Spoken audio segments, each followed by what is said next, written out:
Yes, I mean, the commissioners have already been appointed, and they've written to us if we can work in certain ways. And so, again, we have to bring it to the management board to ask for some directions, and also bring it back to the working committee so that they can set up a committee to look into this request from the commissioners of the Truth and Reconciliation Commission.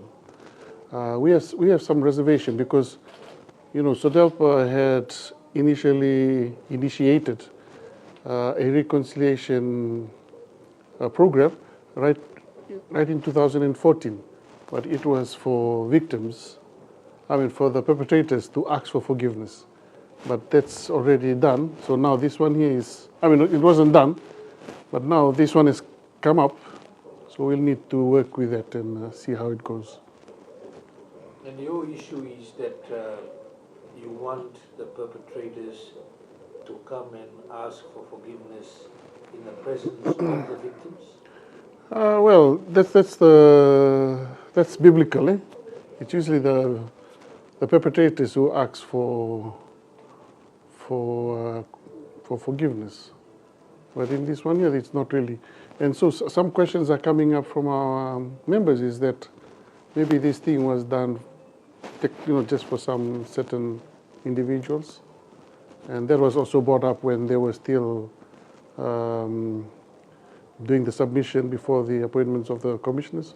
So we will bring it up again in the next, whether this truth and reconciliation is only geared towards some people or is it across the board? You have a working group from SODELPA that is looking into this. Now, based on what it decides and whatever comes through back to the management board, where are you expected to take your concerns to? Yeah, so we will write back to once we get the committee, get the submissions, and we will be writing back to the Truth and Reconciliation Commissioners. And that's just to reply to their correspondence. And what did they want? What did the commission want from SODELPA when they had written to you?